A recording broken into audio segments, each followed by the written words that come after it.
Yo. What's going, diggity? Duh. You're on the lazy recovery pod. But hey, at least we're passionate about our laziness, right? Yeah. Alright, hit me. So, gaslighting. Mm-hmm. We do it with people. But just like everything else, if we do something to others, that means we do it to ourselves. So you're talking about gaslighting ourselves? Yes. Almost all of my journal entries have been centered around gaslighting myself. Because what I would do is write out what happened throughout the day. And then I'd be like, well, you shouldn't feel like this. Or, who cares what people think? Or, just like invalidating my own feelings.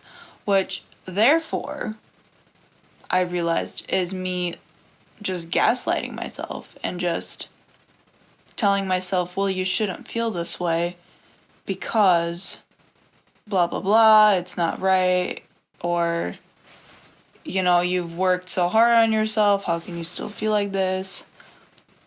I had something else.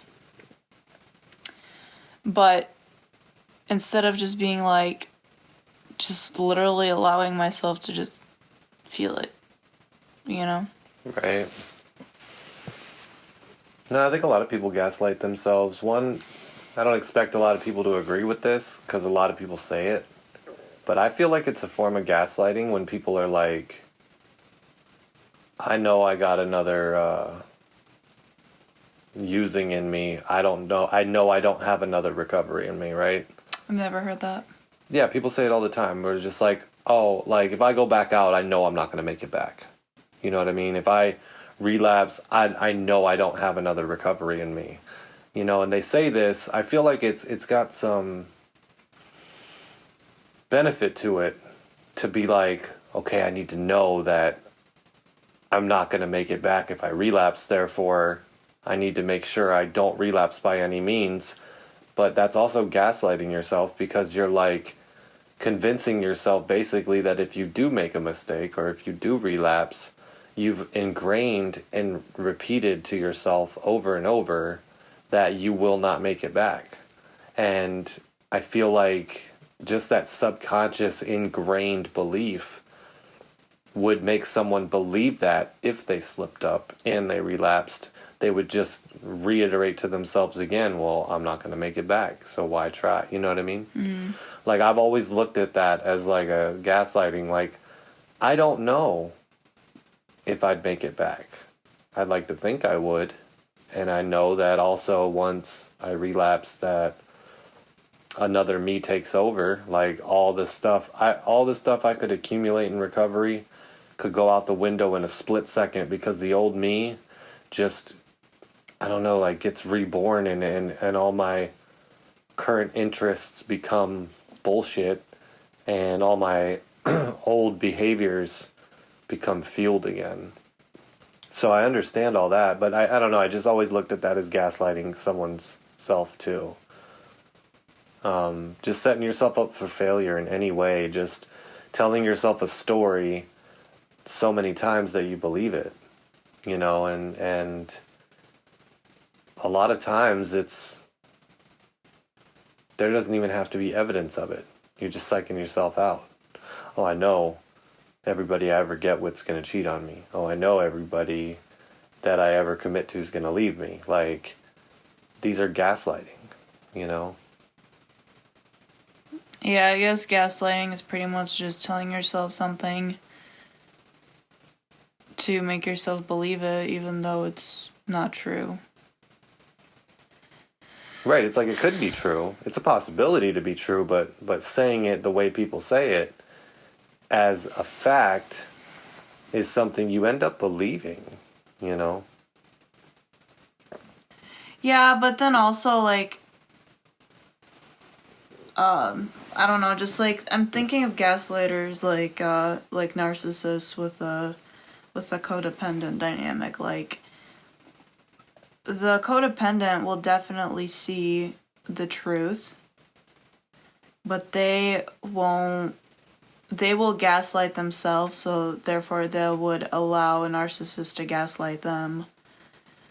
They would just allow that to come in, like because it's already in them, denying their truth. So it's really just denying your own truth.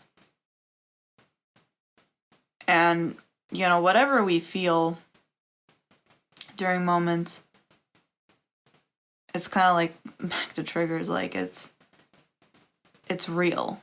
It's true. Mm-hmm.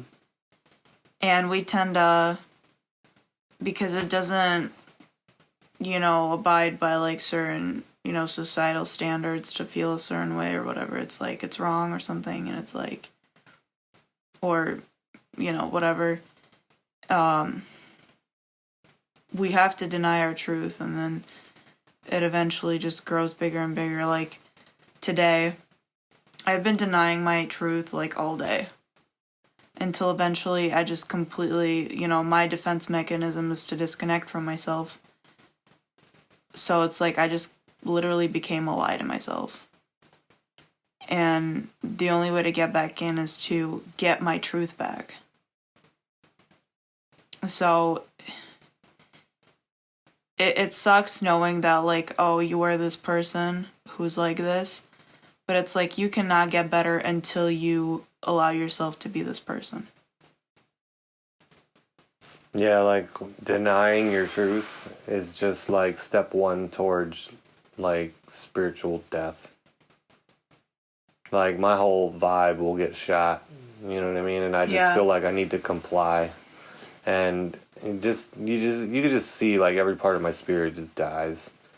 And it's like I have moments where it comes these days where I'll try to resist something because maybe I don't accept it right away, or maybe I don't want to deal with the confrontation that comes with speaking my truth. Maybe I'm in the process of trying to reframe myself, therefore resisting and spiritual bypassing and all that shit. But it doesn't last long because I see the discomfort. I know from experience now in recovery that coming forward about truths is where my serenity lies, even if it causes a rift outside of myself. As long as I'm like mindful of my delivery and I'm not attacking with like fueled emotion, like then as long as I'm not doing something that makes me walk away with like another resentment or another regret, like, when I explode on people, even if I'm being true and speaking my truth, like if I do it without tact, then I feel bad, I almost like take it back to myself, and I'm like, well, now I done fucked up, so I'm in the wrong. So as long as I'm avoiding stuff like that, it's not that I don't care how people receive it, but I have to be true to myself. Because if I'm worried too much about what other people think and how they receive it, if I put someone else's feelings before mine, I'm going to eat that somewhere. Yeah. And it's in my spirit. But yeah. Fuck, I thought I had something else and then I was that was a lot of good shit. Straight blank. No, like my thing is this, like my truth denying comes from me doing something like really stupid, like just little. Like I said something to my professor today and I've been embarrassed about it all day. But it was such a small little thing that to myself I'm like, dude, this is so dumb. You really gonna sit here and worry about it? And then like I say something stupid to my boyfriend. And then I'm just like, it's all just like all going around and around in my fucking mind. And I just keep resisting it. Like, dude, you really gonna care about this? Yes. No. Yes. No. Yes. No. And it eventually comes out to be like this huge thing because I get to a point where I'm just like, dude, I fucking hate being in this body. Like, and trying to like sit there and like bring it up and talk about it makes me feel even worse, because then it's like, dude, people are tired of hearing about this. You already know what they're going to tell you. Like, you're just being hard on yourself. And it's like, it creates this, it's better if I just catch it in the moment, feel embarrassed, whatever. But I'm so scared of that feeling.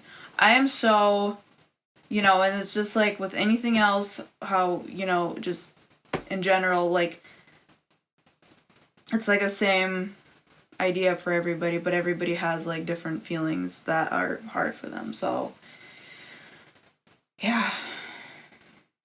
And the moment I want to shut it out. I don't want it there. Like, my instant thought is like, I don't have time for this, to sit here and like feel this. I don't have time to feel.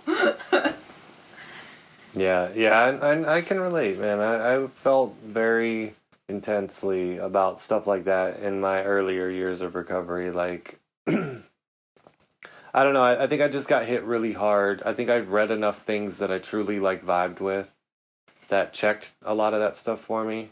But I think I also went through enough things, trial and error, embarrassing moments, trying to willfully rid my defects of myself. Did the whole back and forth extreme jumping from let me not be this way at all to fuck this, I'm gonna go off the chain and just be how I am, to rolling on autopilot, to fucking having a list of how I should act all day. You know what I mean? Like, I just went through all the motions, and it was very hard because I felt like all of it was nonstop in acceptance of myself. You know what I mean? Like, when I try to be a different way, I don't accept myself. So, like, these books that are like, hey, don't do this, or make sure you do that, I can't read them. I still really can't, because it creeps in my head. Yeah. Because then what I do is I judge myself for the way I am, and then I, like, tell myself how to be, and then every time I misstep or act like me, it's another judgment. So, like, that judgment wasn't there before I read this book. Now all of a sudden I have a list of ways that are wrong with me, and a list of ways I could be or should be, but I'm not. So that's just like a mind fuck for me. So I prefer the books that are more like, hey, this is what's going on a underlying level. Just be aware of it. And even, like, if we want to break it into steps, like step 6 and 7, like you ask for these defects to be removed. You ask for these shortcomings to be removed. Like, it doesn't say you do them yourself. It doesn't say you ask and you receive. It just says you release the power, knowing it'll get done. You know what I mean? Like, you first accept yourself. You do the inventory, you see yourself. Then you, like, say it out loud to someone and you share yourself. And then it's like, okay, these things, just now that you have spotted them, now that you are aware of them, you basically asking them to be rid of is just honestly putting out an intention that it's possible to be rid of them. You know what I mean? And it's not going to happen in your time, and they're still going to pop up. And even if they go away, they're going to come back. Like, some of them will. And I have my days. Like, I said something stupid in the staff meeting the other day where someone's like, tell a joke. And I tell this fucking hooker joke. And I'm like, my filter tried to catch it. And I'm like, probably shouldn't say that. Your boss is in this staff meeting and blah, blah, blah. And then I'm like, we're all inappropriate here. Then I said it and just got beat red in the face. Like, we're on Zoom and shit. And then, like, I don't know. Like, but at the same time, like, I quickly noticed, okay, you shouldn't have said that. Even though nobody cared. I didn't get in trouble. Nobody fucking cared. I didn't want to say that for myself. You know what I mean? I appreciate you trying to cover it up.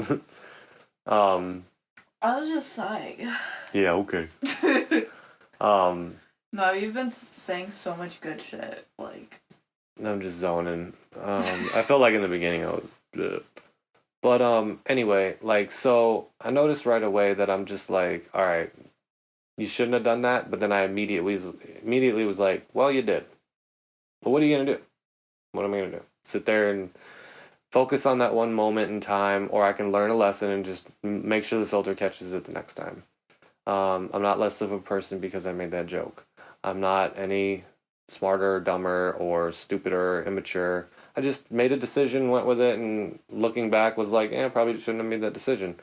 But I can even look at that situation and be like, all right, there's a moment to learn something, to be like, hey, let's tighten up that filter. Hey, let's be a little more professional, even if it's okay if everybody lets you make hooker jokes in the staff meeting, like, because it's not about them, it's about me. Like, I want to be good with me. So I appreciated that moment, even though it was embarrassing. And it was like kind of one of them things where if I wanted to like feel sorry for myself, I could have, So, yeah. Yeah, you said, my ego got a little defensive when you're like, yeah, I've had these issues more in my early recovery.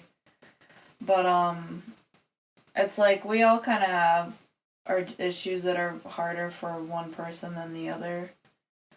Like, there's some things that I've worked through that are much easier for me now. Or that I've had in early recovery and I don't anymore. Mm-hmm. So, but just me being hard on myself is the one it just feels like it's never going away, and all I want for it is to go away. So whenever we want something to go away, it just does not go away. Nope. Like literally the 6th step, I keep forgetting about the fact that I literally have to surrender to myself. Mm-hmm. I literally have to admit that I am powerless over my fuckery. Powerless over my fuckery. Can that be the name of it? No, I hope so. We can just do the asterisk for the last few letters of the word. Not fuck, just the last few letters of the word. Last 6 letters? So just leave the first letter. Anyway.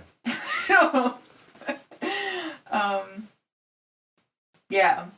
So part of me I feel like is still not willing to surrender. Because I keep trying to control myself to just be a certain way. And it's not because I actually really care about what people think. It's just the feeling that I get afterwards that I gotta fucking deal with. So maybe it is caring. Well, I think it's more so for you, and I don't mean to like cross-talk or, analyze, just based off things you've said. Mm-hmm. It's not that you care about what people think and how they think of you. It's the response you get from other people makes you look at yourself differently. And that's what bothers you. Yes. That is exactly what I was trying to say, but I couldn't form it. But yeah, dude, like, I am so convinced. Every single way that every one of us is, whatever defects, like, issues we have, it all comes from childhood. How our childhood was. So, it's so important to make sure kids have good childhoods. Because that is where people come from. And when I see kids have bad childhoods, it makes me fucking furious.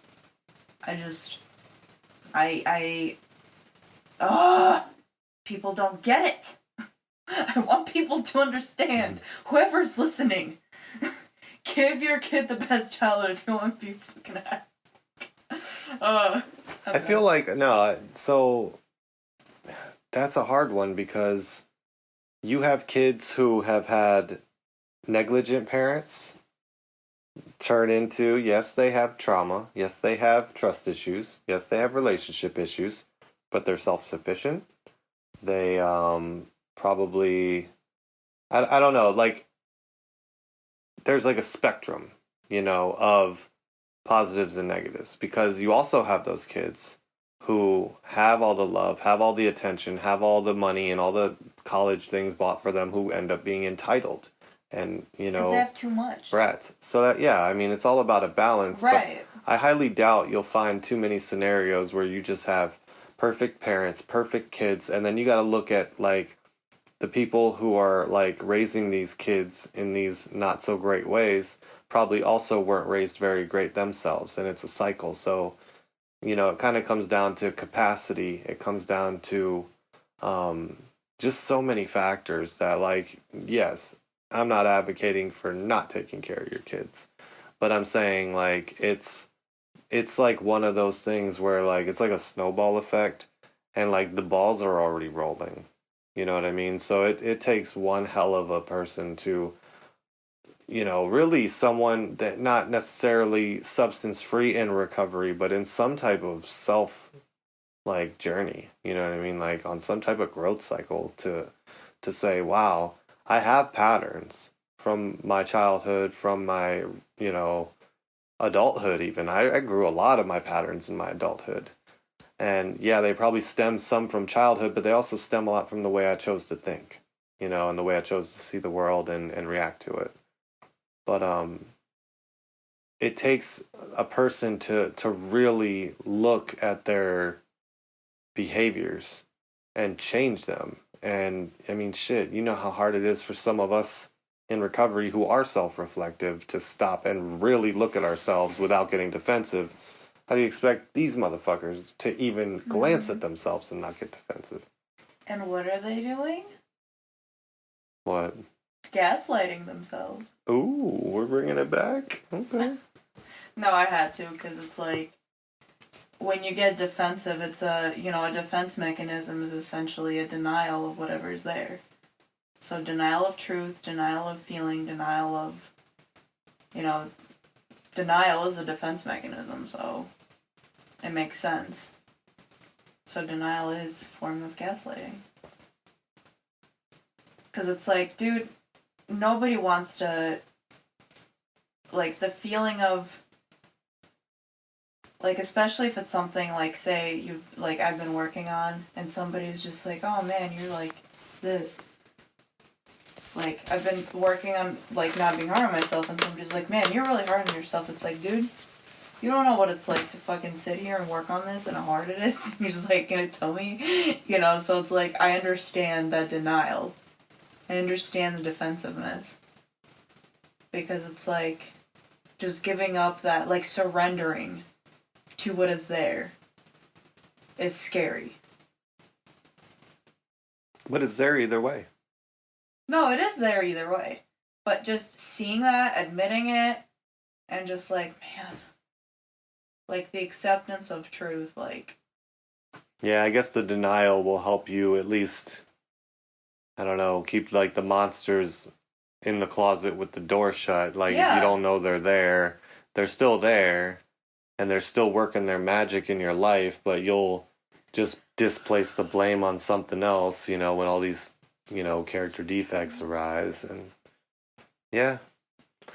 Like, I totally gaslit myself with this whole music thing. Like, I swear, like, as soon as, like, my boss wrote me and was like, well, my CEO was just like, yeah, we want you to perform in June. It's like 3 months away. Now, like, I don't want to perform. Like, it's not something I crave to do, but, like, I'm too scared to, right? It's not something I feel like I'm good at, but I'm just socially anxious to. Like, I'm not really prepared. So there's part of me that's like, whatever, but my point in bringing it up is that, like, the feelings I got from that day damn near put me in shock. Like, just, I responded really well to the email, very truthfully, very, like, firm. Like, hey, I'm like, really appreciate it, but, like, I'm going to have to decline because of these reasons. I don't feel like I'm prepared. I feel like the anxiety would put me in a situation I'm not quite prepared for, and honestly, like, it just puts my mind straight to, like, wanting to medicate. You know what I mean? And he's like, oh, I respect that, you know what I mean? And I can appreciate that. Anyway, I left it there. So, not a big deal. Like, got the request, the offer, responded with my passionate truth, end of story, right? Then I start gaslighting myself.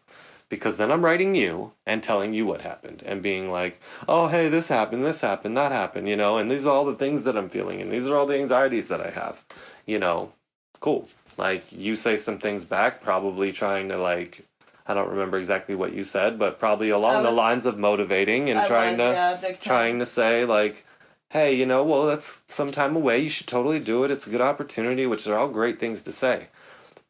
So I'm getting super nervous. Like, fuck, I gotta go do this in front of everybody I work for. And then I have all these reasons that are valid reasons and you know, that I don't want to put myself in that situation that I'm not prepared for. Can you silence those fucking things? I'm so sorry. I'm just worried about the audio. Sorry. So anyway, like, so then I'm gaslighting myself there, and I'm literally feeling anxious. I damn near, like, I honestly thought about using it a couple times that day. Dude, Not you from fucking anything you scared say. me.